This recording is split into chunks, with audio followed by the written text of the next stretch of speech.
There's been a shift in the last 6 to 7 to 8 years. I think the new atheism that was so popular around 07, 08, 09, new atheism that was supposedly based on science has really run its course. And I think it's a spent force. They overplayed their hand.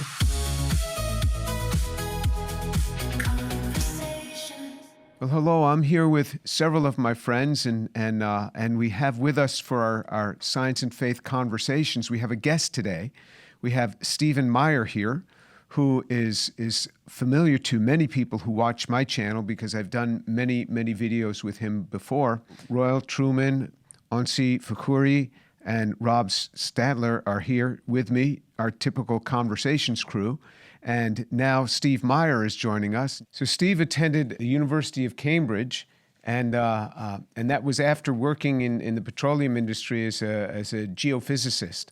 And so he's a geophysicist, and then he went and he got his degree at the University of Cambridge, where he studied the philosophy of science. He also heads up the Science and Culture Institute within the Discovery Institute. He's here today because, first of all, he's written a book called Return of the God Hypothesis, which I've read, and that came out about a year ago, and an excellent book. But now there is a movie, and the movie is called The Story of Everything, and Steve is here to tell us a little bit about this movie. Well, we're just going to go now and take a look at the trailer for the movie, so you'll get a sense of what we're talking about here, and then we'll come back and have a further discussion.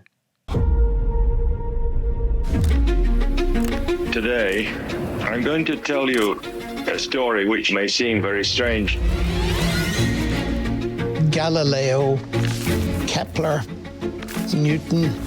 Each tried to explain events in the history of the universe. Has the universe always been here? Or is it finite? Is there something else that would lay these questions to rest? It reopens that question of ultimate meaning. How in the world did this start? The simulation theory? The multiverse. You can't trust what's in front of your eyes. Come on, that's ridiculous. That belongs in the movies. We want to take our metaphysical hypotheses and see what they point to. And I can remember him saying, Here is evidence for what can only be described as a supernatural event. he himself made a discovery that shook his personal philosophy. The fact the universe sprang into being at a definite moment seems to me theological.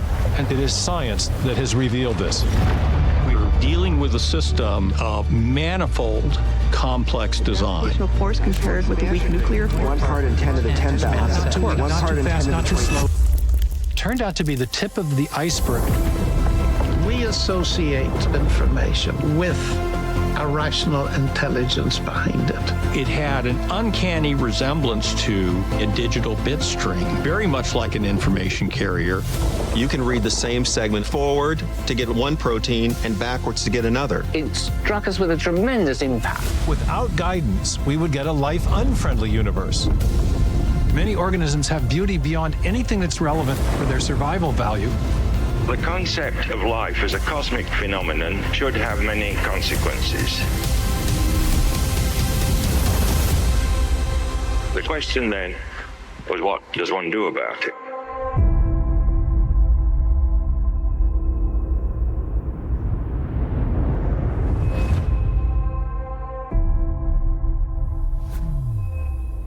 We've got just a bunch of questions we want to ask you, Steve. Why don't you just open up by telling us a little bit about the movie, and then we got a bunch of questions for you. Absolutely. So the film is actually, as you said, it's an adaptation of my book, Return of the God Hypothesis, into what the producers call the film language. And the Return of the God Hypothesis is itself synthetic work that highlights the work of many of the scientists and philosophers of science in our larger network. And there's a section in there about some of your work, Jim, and some of your critiques of origin of life research. And so it's in adapting the book to the film, we ended up highlighting, I think there are 22 different scientists or philosophers of science in the film, because the book itself was kind of drawing together the threads of evidence from many fields. The film tells the story of a great reversal that's been going on since the late 19th century, where by the end of the 19th century, a kind of new consensus had emerged around science, that the idea was that science supported a kind of broader materialistic worldview that affirmed that the universe was eternal and self-existent, that it was self-organizing and self-creating, that life could arise by an undirected material process, some kind of evolutionary process, and that new forms of life would arise by the Darwinian process of natural selection acting on random variation. And so when you have that kind of long arc, a story, a kind of materialistic story of everything, from eternity past to the origin of our planetary system to the origin of life, all as a result of undirected, unguided processes. And what the film does is it tells the story of three great discoveries that have been made in the last 100 years and right up to the present. First in cosmology and astronomy and astrophysics, discoveries that have shown that, as best we can tell, the physical universe of matter, space, time, and energy had a definite beginning, suggesting that there was, in fact, a creation event and therefore a need for an external creator. The second story it tells is of the discovery of what's known as the fine-tuning of the basic physical parameters, the laws and constants of physics, the initial conditions of the universe, the initial arrangement of matter, of energy in the universe, and how that fine-tuning in the view of many physicists is now pointing to the need for a transcendent fine-tuner. And then the third story is the story of the origin of life and the discoveries that have been made about the complexity of the inner workings of the simplest unit of life, the simple cell, and that inside the living cell we're finding an exquisite realm of nanotechnology, little miniature machines and circuitry, but also of a digital information storage, transmission, and processing system that's required to build that the proteins that keep cells alive and the nanomachinery that the proteins make. So, and in that case, again, we argue that discovery is pointing to the need for designing intelligence. So there's a kind of long arc to the storyline in the film of this return from during the time of the scientific revolution. Scientists were operating out of a theistic Judeo-Christian framework that was lost in the late 19th century. And now, because of new scientific discoveries, there's a renewed interest in what I call the God hypothesis, the idea that there is a creative intelligence behind the universe and behind life after all. So that's the overall story of the film. It features lots of great scientists, including Dr. Jim Tour, and really, I think, very good storytelling and very nice visual effects. There are 400 visual effects in the film. The film takes you deep out into space with beautiful cinematography, and then from there deep into the interior workings of the cell with some first-rate and cutting-edge animations that really help people see why scientists are now talking about the need to invoke an intelligent designer to explain what we see going on inside life. Yes, and so that's actually answered my first question, because if you already have the book, why the movie? Well, first of all, a lot of people will go to a movie that don't necessarily read books. Yeah. But secondly, with the movie, you have all of these effects that come in, and you can hear one scientist after another, the things that they're saying.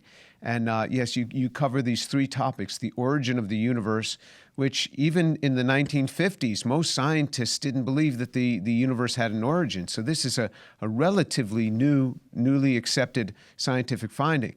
And then the finding of these fine-tuning arguments that it is extremely well tuned for this. And the third is the origin of life, and how the work is clearly showing that these things couldn't just have happened spontaneously on their own, that life is critical. And you take these three together, and it makes it such that people start seeing the hand of God here. And that's what this movie is really about, is it not? That people would be drawn back to the Lord. Many things that they've been taught in schools and just weren't so. and now they're seeing it differently. We've had the experience, Jim, of screening the film on the first time I saw it on a big screen was just about 10 days ago, and it was a screening in Nashville, and I was still in the mode of looking at it, scrutinizing it, having worked with the director, and did we remember to put the subtitles underneath the Fred Hoyle quote, that sort of thing. And so it finishes and the credits are rolling, and people jumped out of their seats spontaneously and gave it a standing ovation. Wow. And there were people that were weeping, and people coming up to me in tears and said, it's like finally someone has told the truth. There's this whole, and also this sense that the film is subtly conveying the sense that, that meaningless sense of existence that the materialist worldview has conveyed. So many young people in particular wonder, does my life have any ultimate significance? Nothing can mean anything to a planet or a rock or a molecule. Things only mean things to persons. And if our persons all die, then there can be no ultimate meaning. But if there is a creator behind it all, it puts the question of meaning back on the table. And I think many people sense that from watching the film. I think that's part of we end with a sequence on beauty in the natural world, how difficult that is to explain from an evolutionary framework, but also just tapping into people's aesthetic sense that what we see in creation at multiple levels, at an evidential level, at a logical level, at a scientific level, but also at an aesthetic level, is telling us something about the nature of the creator. And so, one picture is worth 1,000 words, right? So my books go on. My kids say, Dad, you do go on. There's 150 books, but 400 moving visual pictures is worth a lot more than all of that. And but it's also the testimony. We didn't have a narrator. We didn't have a host. We let the scientists and the philosophers of science tell the story of what has been discovered and what it means. And then one other element of the film that I loved is that the producers found some just amazing historical footage. Stuff with Einstein. There's a sequence with Einstein at Hubble's telescope in 1931 where Einstein peers through the telescope, and then 2 weeks later he comes out and he talks to the New York Times and he says the 3 hardest words in the English language. I was wrong, because he was trying to obscure the evidence for a beginning with the way he was fiddling with his the value of a cosmological constant.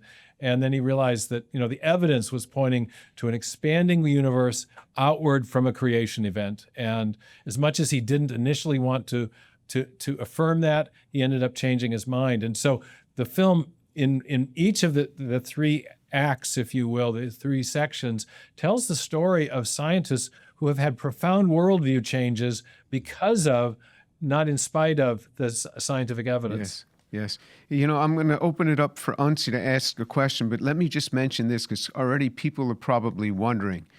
You can go to thestoryofeverything.film, thestoryofeverything.film, and you can order your tickets. It will open in theaters around the country on April 30th. Unsi, you go ahead and ask your question.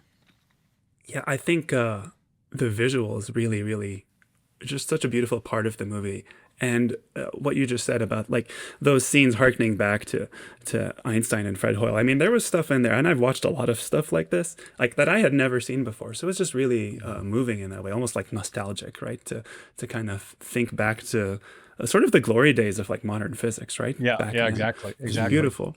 The producers created a set design where they interviewed all of the different expert witnesses, and it was had a kind of mid-century modern feel that matched that period of time when when the DNA was being elucidated, and when the whole discussion about relativity was going on, and the Hoyle discovery of the fine tuning. So they kind of set it in this kind of mid-century milieu, right? In that time milieu of the heyday of modern science, when these big discoveries were first being made. But of course, it's all brought up to date with the animations and the discussions. And so I appreciate, I think, the most how front and center the science is in the movie, and the pedagogy is really excellent. it's like a top-rate documentary in terms of the teaching. Like if you don't know this stuff, you, I think, leave the movie having really understood a lot more. And that's great. But one thing I wanted to discuss was, and you've talked about this a bit already, but like the strategy you've taken in laying out sort of the argument, right? Like the movie is consistently oriented around making a positive case for design. You show the science, you allow it to speak to itself, again, through beauty, through awe. Like it just kind of sings, right? And then you sort of just step back and you ask, well, how could such a thing come to be? What is the story this leads us to tell about everything? And I really appreciate that approach of letting the science speak to itself for itself. And I guess it's like in stark contrast with like other approaches you could have taken. Like you could have taken a critique first framing, like that would focus on maybe bashing like something like Darwinism or materialism. Or you could have had like a culture war framing that might focus on, you know, the sociopolitical tribal censorship aspects, right? Or you could have had like an alarmist framing, right, that focuses on the negative impact of, you know, the nihilistic, materialistic worldview or what have you, right? But you didn't do any of that. And I really appreciated that. And so to get to my question, what was the thought process there? Can you share more about like your thinking on how you framed the movie, how you thought about the audience you were trying to reach, how you were trying to tell the story? Yeah, I think we wanted to remove impediments to people's considering the evidence and what it means, what it implies. And I remember having conversations with the producers about all those issues, about not wanting it to be any of those things, you know. So that's interesting that you picked up on that. Yeah. We didn't want to erect any straw men. Yeah. We wanted, when we allowed the materialist representatives of scientific materialism to speak, we wanted to allow them to speak in their own voice. And so we found footage of them and tried not to take it out of context. And but it was mainly the positive case, and we wanted not only to convey the evidence for a creative mind behind the universe in with the beauty and with the show me approach, but we wanted to also unpack the logic of the reasoning that leads you to that conclusion scientifically and philosophically. And so we have a mix of different voices that allowed us to do that. And so that was, yeah, I appreciate you perceiving that in the film. Yeah, Steve, I just want to congratulate you. I enjoyed the movie immensely, and I kind of see it myself. I see it as sort of a career achievement for you. But like you said, there's 22 different scientists, philosophers that you brought into it, and to see the cohesiveness and the unfolding evidence and story was fantastic. I loved it. Just compliment you on that. But a question I have for you is that, you know, in the recent years, James Webb Telescope has had a lot of influence on cosmology. And I'm not an astrophysicist, but I watch it a little bit.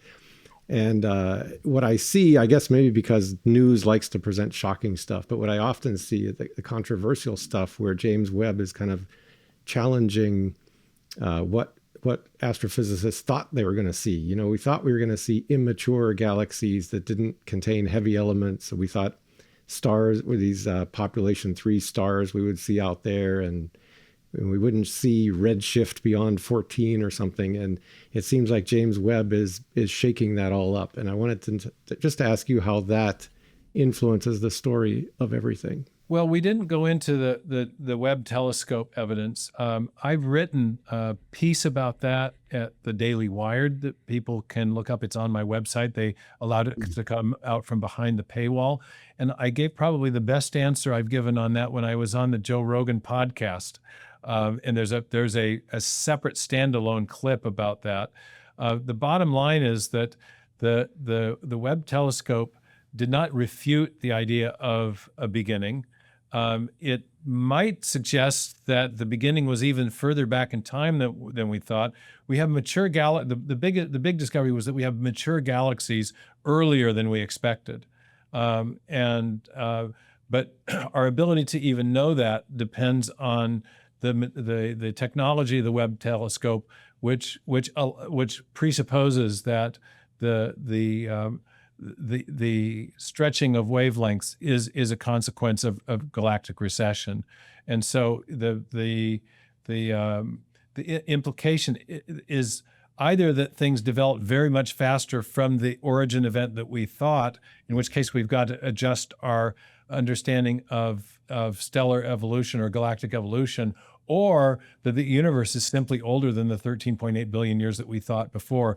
But everything that was discovered is entirely consistent with the idea that we have an expanding universe outward from a beginning. Nothing in that has shifted or changed. And I go into a lot more detail on that in the article that I wrote at the Daily Wired about it, because you allude to something that we probably all know, and that is that there were some scientists who were trying to say that this refuted the Big Bang theory, and that it did not. And so, for people want know a little bit more, I think I gave about like a 14-minute answer when I was on Rogan about this. It happened that he asked me the question about it at the midway point in the interview, and then he wanted to have a bathroom break, and the question was such an important question. I thought, I'm going to get this right, so I wrote down my talking points so that when he came back, I gave a very little mini lecture on it. So for people who want to know more, I would look up the Rogan interview. Also, Brian Keating, an astrophysicist who is featured in the film, featured that answer on his podcast or reposted it, and I think he alone got like 2 million views on it. So so I think Webb did come up with some unexpected discoveries, but they were discoveries that I think mainly challenge our theories of galaxy formation, not the conclusion that there was a beginning or that the universe is expanding outward from such a beginning. Yeah, that's exactly right. It's a rich tradition in physics. Whenever you look in a new domain, you learn something surprising. Yes, and that is surely what happened here. And I would also suspect it's the galaxy formation models more than I think the core cosmology that's at issue. Yeah. Could this tie Royal, in? go ahead. It wasn't my question, but it ties in. Could this tie in to what the movie's referring to as the high entropy with respect under gravitational force? That maybe one way of interpreting that would be that the initial conditions were even more fine-tuned than was suspected, that would have permitted a faster formation. That's entirely possible, Royal. And this is also an issue with inflationary cosmology, where the inflationary models they were necessary to account for the degree of initial condition fine-tuning. Or, well, apart from an inflationary model, you would have to have more initial condition fine-tuning, and that was just seen as kind of undesirable from a materialistic standpoint, because the more fine-tuning, the stronger the case for design. So inflationary cosmology was in part formulated to avoid the need for more initial condition fine-tuning. It might be the right model. Most cosmologists, or many cosmologists, like it, but a number have pointed out, well, you could get rid of the need for the inflationary epoch if you just posited more initial condition fine-tuning, and that might be what's going on with the James Webb. If you do not believe in the physical resurrection of Jesus Christ, send me an email, tour@drjamestour.org, and we will get together, and I will share with you about why I embrace the resurrection of Jesus. I love the movie. It occurred to me that it seems oriented to, let's say, the average person who's not a practicing scientist, which is, of course, the great majority of people. And so what I found especially good was it enlightened people on things that perhaps was just not common knowledge. You brought up a lot of really good positive aspects. I say that because there's this common view by the layman that a real scientist just doesn't believe in God for whatever reason. You ask them, why do you believe that? Give me some examples. They couldn't give you that. It's just a gut feeling. You can't be a scientist. And your examples were presented in ways that were comprehensible in the movie. Well, thank you. There was a nice little sequence at the beginning where John Lennox, who's also featured in the film, was talking about the early scientists, Galileo, Newton, Kepler, Robert Boyle. These early scientists were all devout believers in God. In fact, most of them Christian believers in God. and then we lost that. We lost it in the late 19th century. But the idea was that science was formulated in a Judeo-Christian milieu in Western Europe for specifically Judeo-Christian or biblical reasons. One of the key ideas that gave rise to modern science was the idea of intelligibility, that the same God who made our minds and endowed us with reason made the universe in a very rational way that we could understand and perceive, because he had endowed us with the same form of rationality that he built into, or that was a reflection of his rationality in the physical world. So there was has never been a necessary conflict between science and religion, or between Christianity or Judaism or a biblical faith. It was exactly the opposite, that biblical framework provided the rationale, the inspiration for doing science. And we lost that perspective in the late 19th century when we had all these theories of origins that seemed to eliminate the need for a designing mind or creator of any kind to account for what we were seeing, whether it was in cosmology or the origin of the planetary system or the origin of different forms of life. And then the argument of the film is that that initial theistic framework and perspective is coming back because of, not in spite of, scientific discoveries. Let me follow up, though, perhaps on a slightly technical question to invite you, give you the opportunity maybe to provide some data that people may not be aware of, because there are so many beliefs out there still that are wrong, but that scientists know are wrong. An example, the movie talks about Dean Kenyon and his ideas originally that proteins in DNA sequences might have self-organized because of chemical affinities, which is very, very popular. In retrospect, it's a terrible chemical idea, and it's an even worse idea for information storage. Here comes though. There's a variant of that is still commonly taught, practiced, published commonly, and that is that there is an affinity between amino acids and certain nucleotide sequences, which could have led to the genetic code. Yeah, exactly. Incredibly, but this is still being published all over the place. Would you like to comment on that? Well, Paul Nelson and I wrote a peer-reviewed article about that in Biocomplexity in 2011, critiquing that idea. So if people want to get a hold of that, I also discuss it extensively in, I believe, chapter 11 of Signature in the Cell. The idea is that what we call the genetic code is a consequence of a direct chemical affinity between the triplet of bases in the messenger RNA and the amino acids that are assigned to that triplet. But all you have to do is look at how is that, and we show this in the film. We show what's called the gene expression system, or the system of protein synthesis.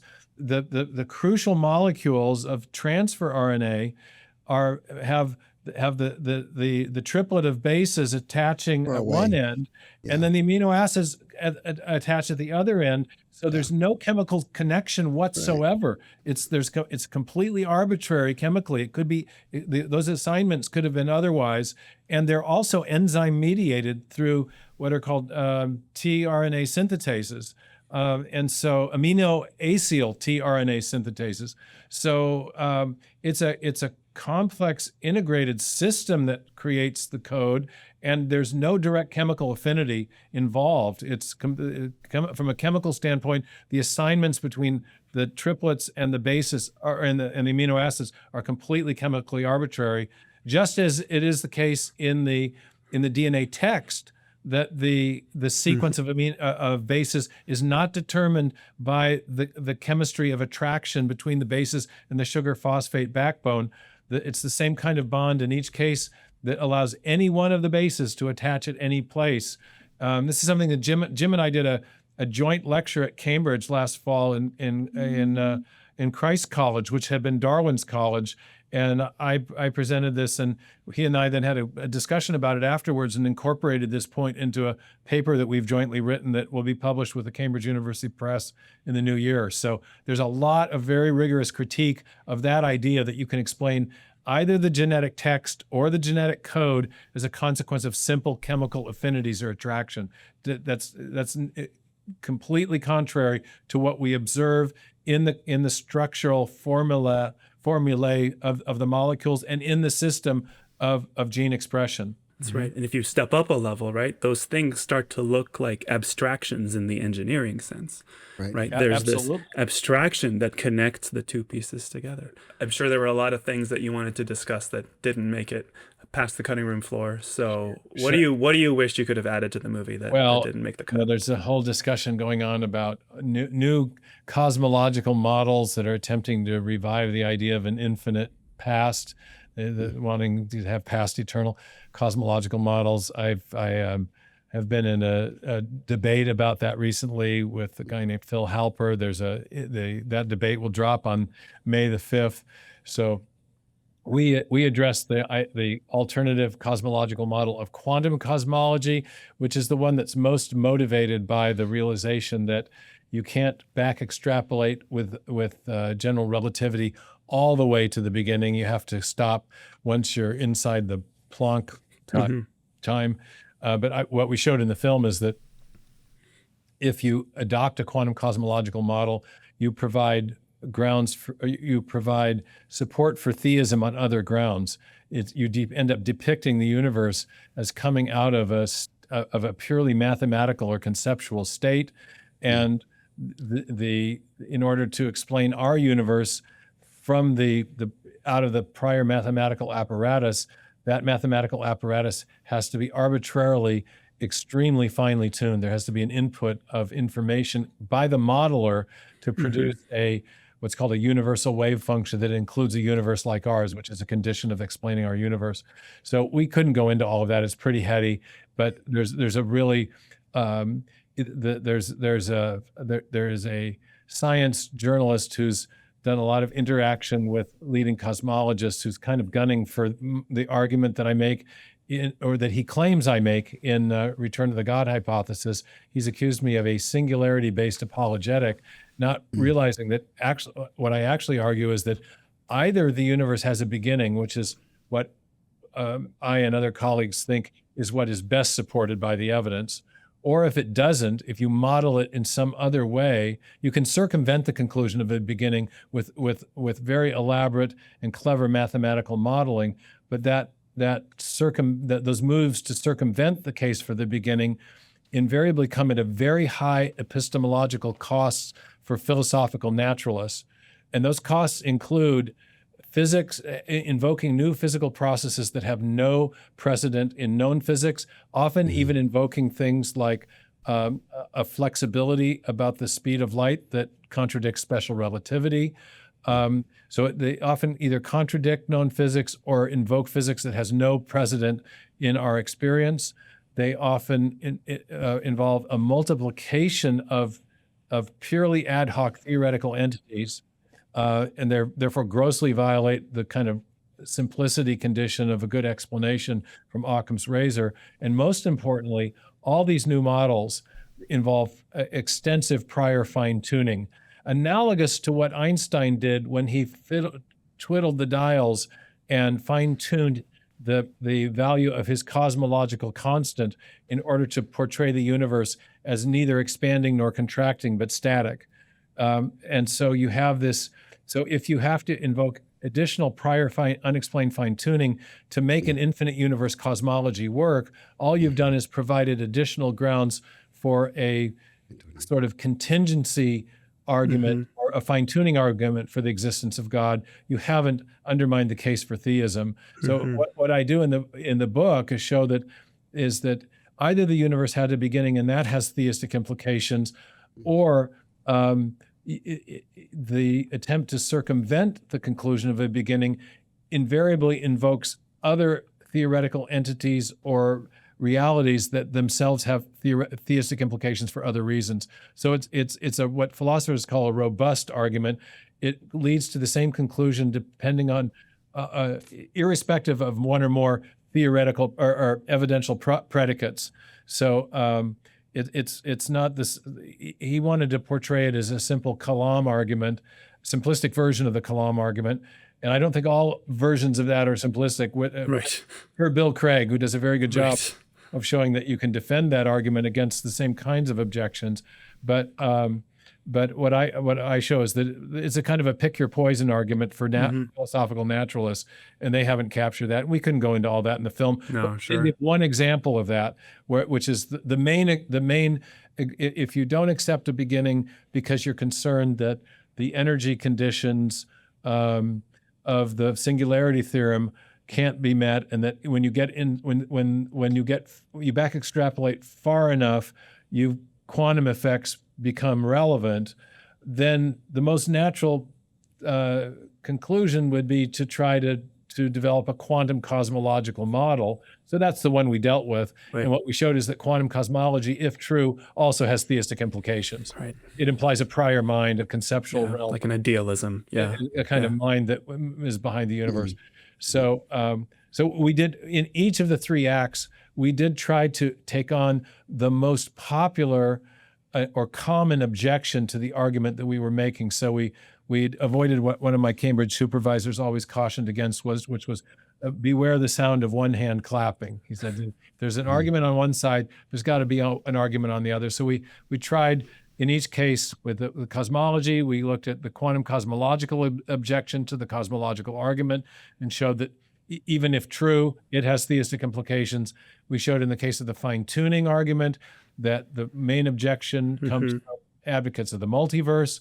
And there again, we showed that if true, the multiverse requires prior fine-tuning, and so doesn't eliminate the problem of fine-tuning, and actually underscores the need for a designer for other reasons.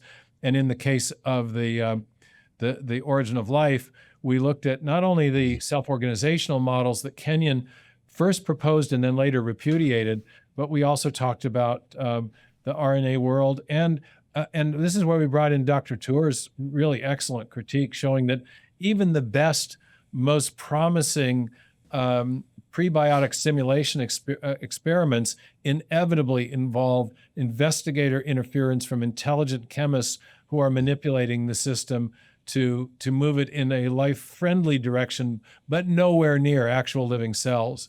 So we asked the question, as Jim and I have done in the article we've just finished, in such simulation experiments, what's really being simulated? If you can't get the molecules to move in even a modestly life-friendly direction without intelligent intervention, aren't you simulating the need for an intelligence to build life?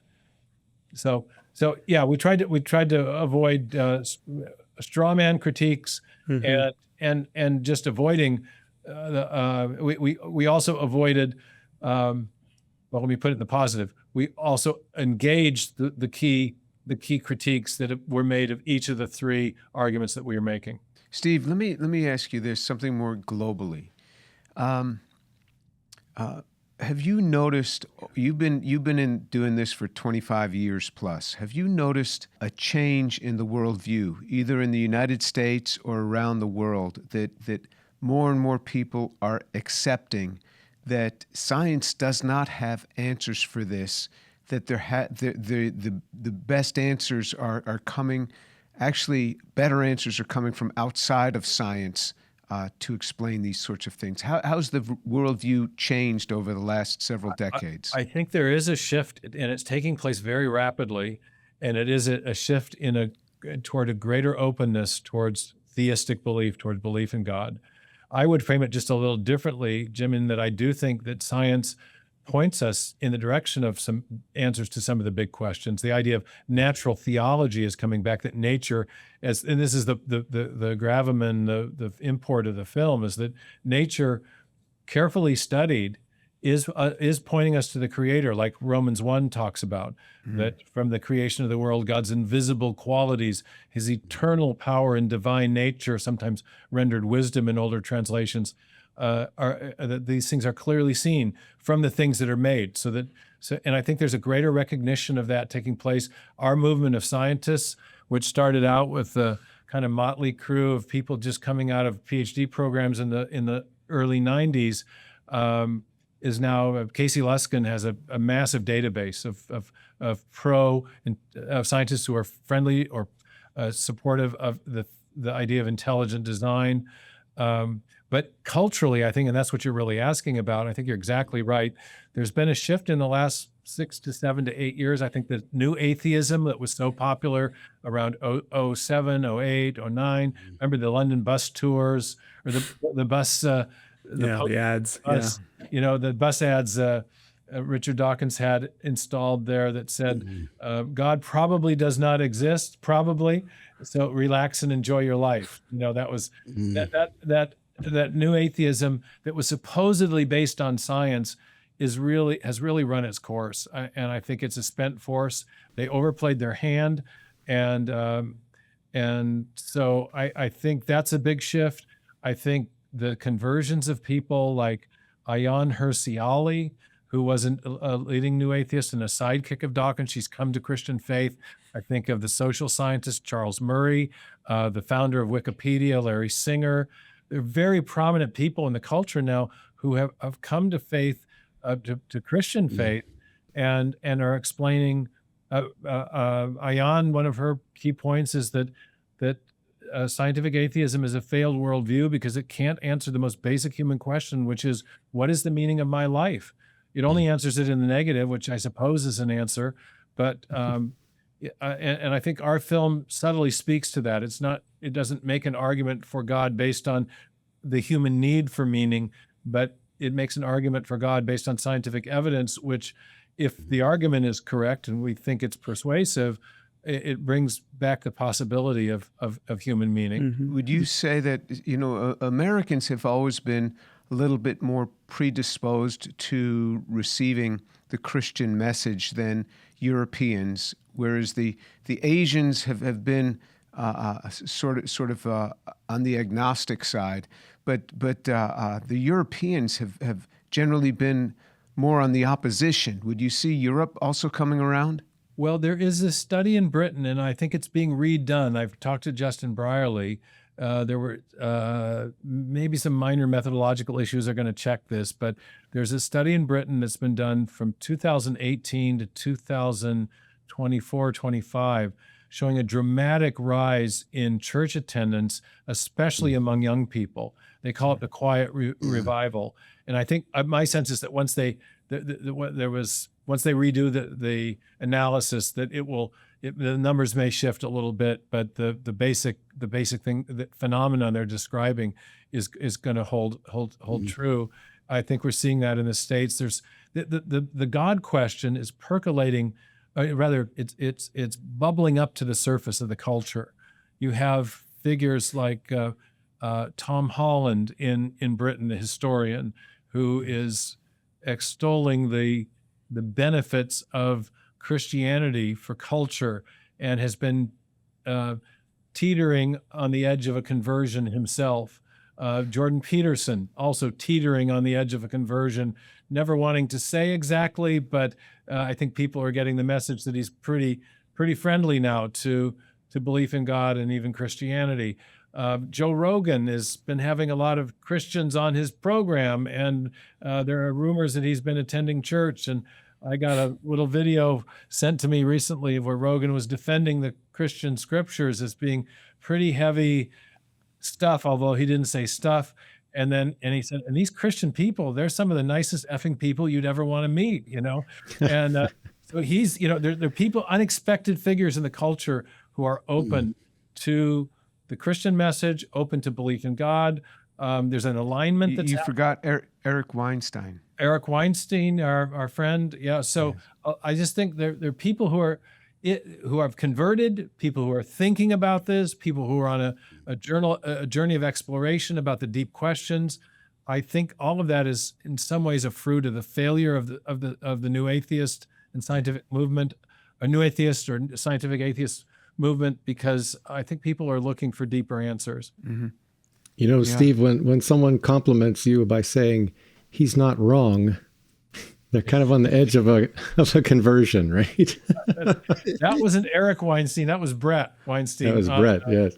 Yeah, on Rogan, he came on and was telling, and Brett has too, for his credit, he's an evolutionary biologist, but he's been saying, look, if he compliments us. He says these ID people are real scientists. They have a deep interest in science. They're making important critiques of of evolutionary theory. And if our team doesn't take them seriously, we're just forestalling or delaying the day when we will have an answer to these problems, So, and on Rogan, Rogan, I can't remember which, reprised one of my arguments against the creative power of natural selection and random mutation.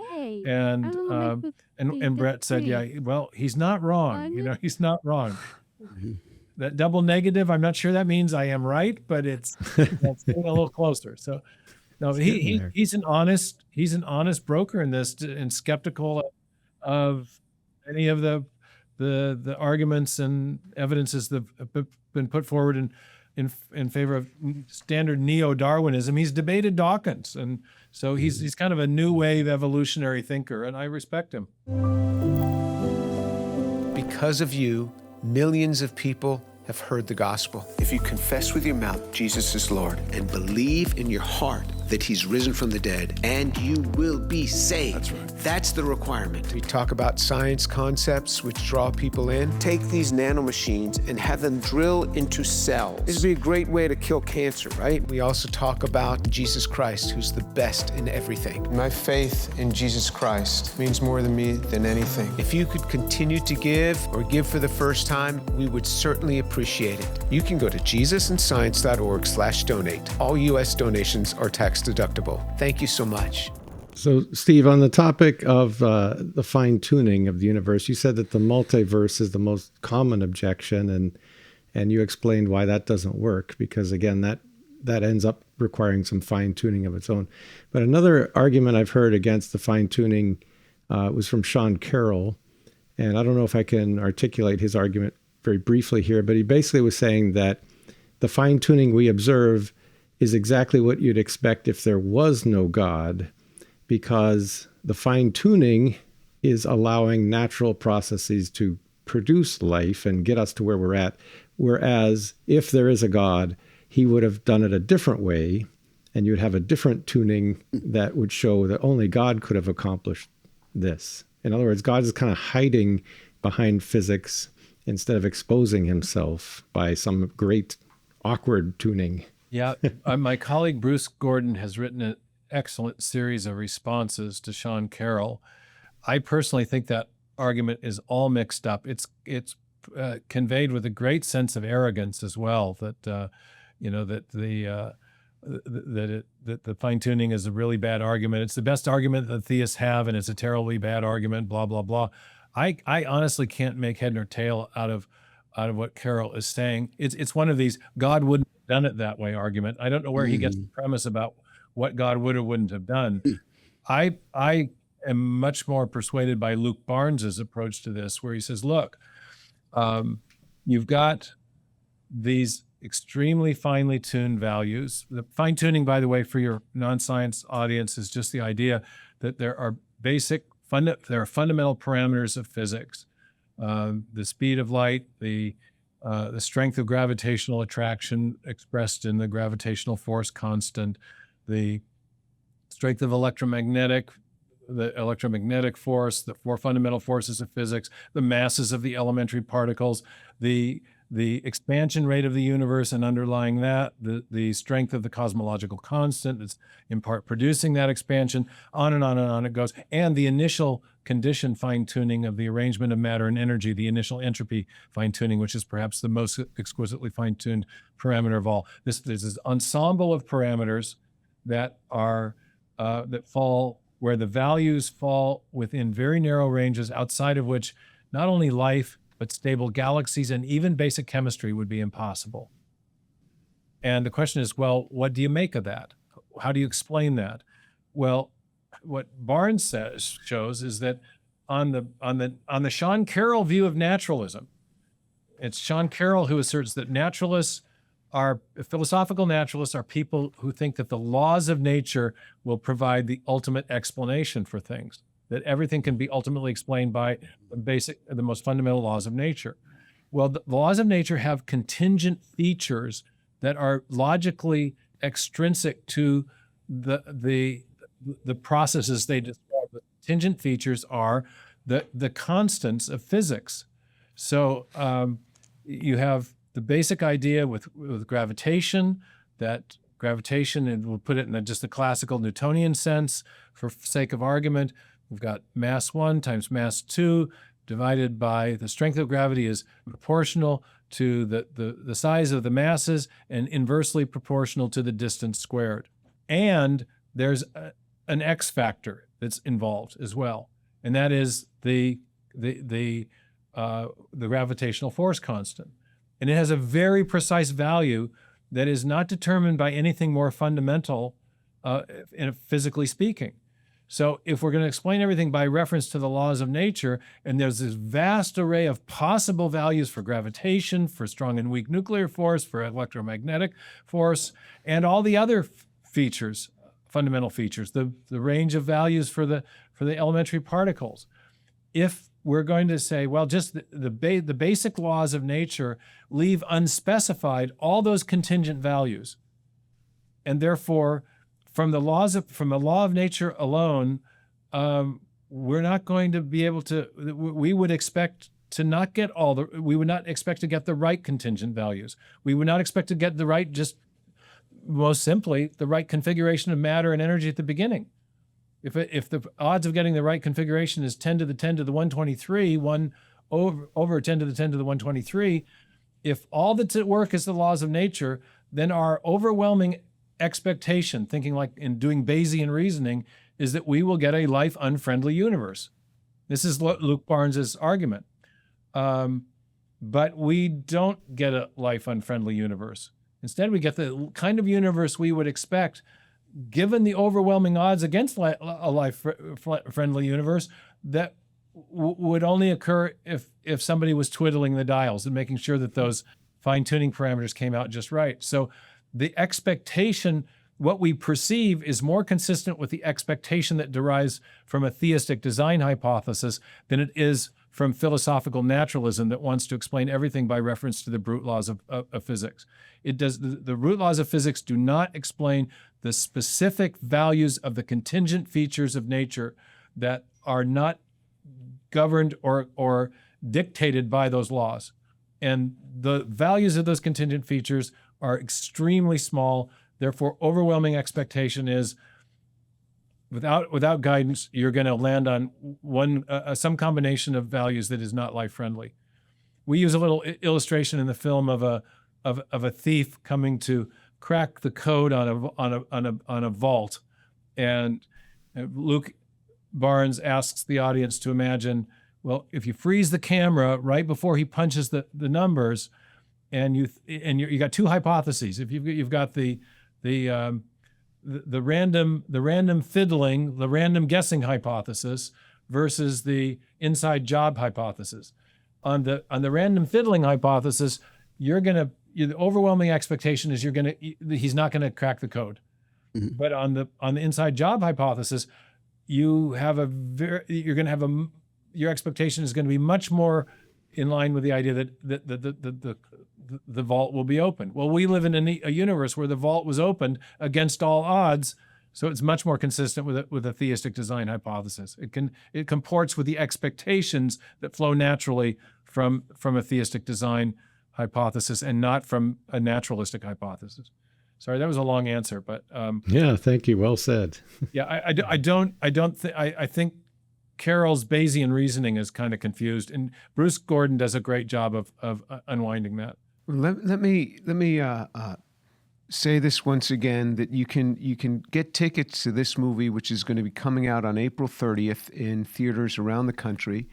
And is this in Europe as well, Steve, or just the U.S.? Not yet, but once it's on digital platforms, it will be viewable all over the world. So okay, yeah, all right. And you go to thestoryofeverything.film, thestoryofeverything.film, and you can find your tickets there, and then you'll be able to see when it comes out in a digital format.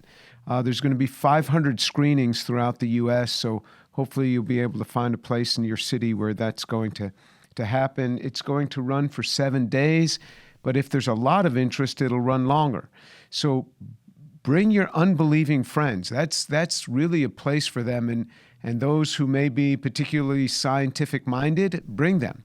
and let the movie do its work, and let it speak for itself. Because Steve, you're absolutely right. The science is screaming out that these explanations that people were giving are just not right, and there must be something else here. The science is pushing toward showing that there is a creative one behind this. And also at the Discovery Institute where you work, I attended Casey Luskin's little review where he was showing how much research actually the Discovery Institute is funding on origin of life and evolutionary aspects to show the intelligent designer behind all of this. It's really quite compelling, the amount of areas that the Discovery Institute is moving into. Well, thank you, Jim. In 2004, I published what was perhaps the first peer-reviewed article advancing the theory of intelligent design in a mainstream journal. There might have been a few others that had been overlooked, and it caused a huge furor at the time. Casey gave me the research report that you saw in his presentation. We now have 328 peer-reviewed articles advancing the theory, and that's quite a significant increase in the productivity of the intelligent design research community in a mere 20 years. So it's pretty exciting what's going on. Yeah, and the tension remains. It's probably would have been far more than that had these young assistant professors not had to worry about their careers and the fallout for publishing a paper that doesn't toe the party line. So there's a lot of data out there that's probably not getting out because young faculty are still afraid to step forward. Absolutely. We all know this dynamic. The data are pointing in a way that directly contradicts standard evolutionary explanations. Mm-hmm. You can talk about the data. You might even be able to talk about a challenge that it poses to evolutionary theory, provided you don't imply that the whole theory is rotten to the core, and provided you don't suggest that it points in a positive direction towards another pro-design paradigm or towards the theory of intelligent design. So people have to pull their punches. They can report the data, they can talk a little bit about what it might mean, but they can't be entirely explicit. So we can't count those papers because they don't explicitly develop a design model. But you see, they're starting to come out. They're becoming clever, So, for example, what I see Lee Cronin, he won't say designer, but he has chosen a new word. His word is selector. There is a selector. Yes, and as Unsi pointed out, he never used to use that word, and then all of a sudden with his assembly theory, that becomes the most important word. Yeah. You have a selector. And so now you've got some selector, and the selector in anything in science, if there's a molecule doing the selection, it is always more complex than the analyte, than the substrate which it's selecting. So he keeps using the term selector so that they somehow get away by not using the word creator, not using the word designer. Right now, the word for them is selector. But this is what they're bumping up against, the very things that we're saying. Mm-hmm. Yeah. And Onsi, doesn't his assembly theory actually simply characterize the effect that needs to be explained, which is a lot of functional information without actually explaining where it comes from? That's exactly right. It's a measure of specified complexity, like it actually mathematically is. Yeah. And so, it will tell you X marks the spot. Yeah. But not why X is there, or why that spot out of all the other spots, or anything really about how it all came to be. And that is the big challenge that actually needs to be solved, right? Well, I know you've done some very good analytical critique of his work, and my reading of it was always that he carefully characterized the problem and then handed it back to you as if it were the solution. Right. Yeah. Right. Exactly. Right. Yeah. That's and Unsi did a great presentation on my channel that we came out with a couple of months ago on Dr. James Tour, and really showed this. Yeah, just hands the problem right back to you and says, "Voila." And he just hands it back with a numerical term. Yes. Right, Well, right. The trick is he actually the methodology offers a quantification of the amount of selection, but doesn't offer a process that can achieve that. And the only process we know is intelligence, and some man organizes it. So, Steve, I'm going to give you the last word here. You can reflect on God's handiwork. You can reflect on the video of what it's doing, what it's supposed to do, and what you hope will do, however you want to wrap this thing up. Well, thank you. Well, a couple of things, just building off of comments that were made. Someone correctly perceived that this film for me is a culmination of a long arc in my life that started actually in 1986. The first year I went to Cambridge, I began thinking about these three different discoveries and how they might jointly provide a compelling case for theism. That maybe Dean Kenyon, whom I heard speak at a conference the year before, maybe he was right. It's time for the philosophers to reconsider what he said. He said the natural theological question. So I've been thinking about this stuff for a long time. It's extremely gratifying to see what the filmmakers have done with the book, and they even found footage from the original conference that redirected my life towards working on this. When I heard Alan Sandage talk about how the evidence for the beginning of the universe was, as he put it, evidence for a supernatural event, and they found the footage of Kenyon saying, great quote. It's in the film. He says, "I don't think you need to fall off the edge of the I don't think you need to fall off the edge of the rational universe to move in the direction of a frankly theistic understanding of the origin of life." My world was rocked at 27 when I heard these guys saying, "No, science. It's not just that science and religion aren't in conflict. It's the science is pointing us to God." And so I've been thinking about this for a long time, and it's wonderful to see a film adaptation of everything that I've worked on, and even finding footage of some of the people who deeply influenced me, and of colleagues who are contributing so much to this research program now, including you, Jim, and your contributions to the film were outstanding.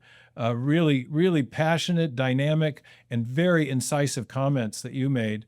The other thing is because it is really a culmination of a life's work to this point, and because I really do want people to see the reality of God, and that what God has made is pointing to as reality, I'm really hoping that we get a lot of, especially young people out.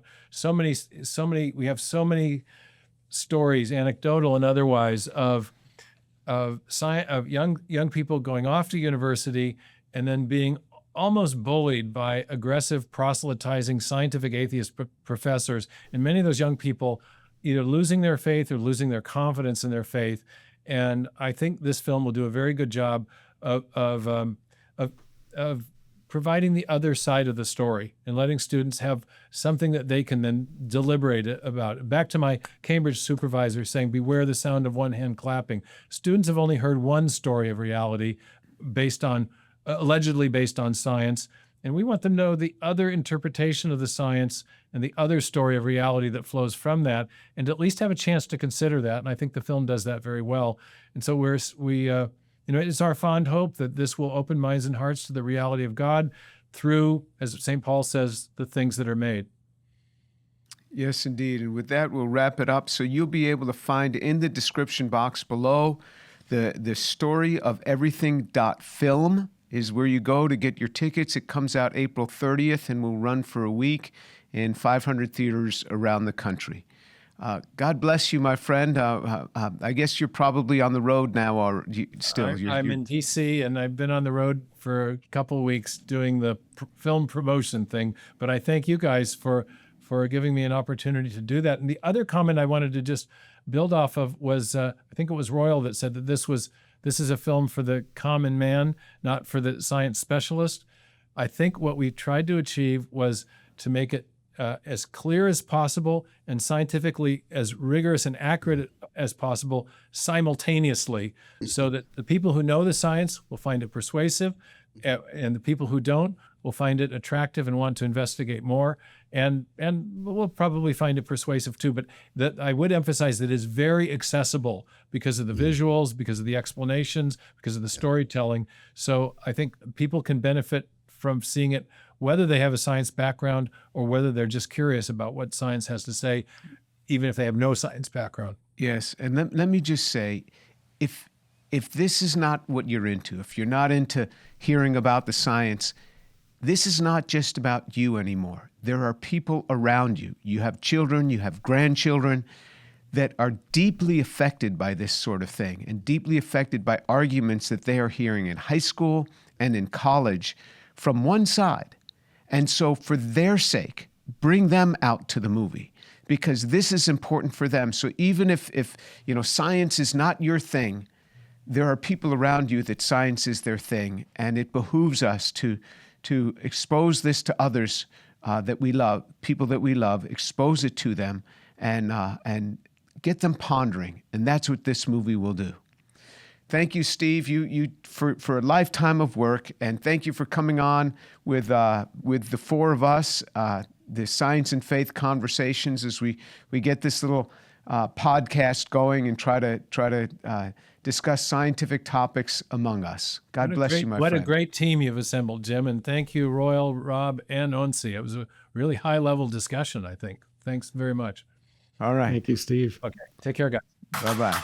The chemistry cries out that it could not have happened this way. But it's this very powerful, visceral question that I get struck by sometimes. They try to find the best series of conditions to get a super high yield. A magical device.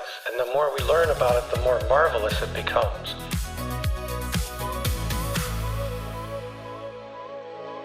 Conversations.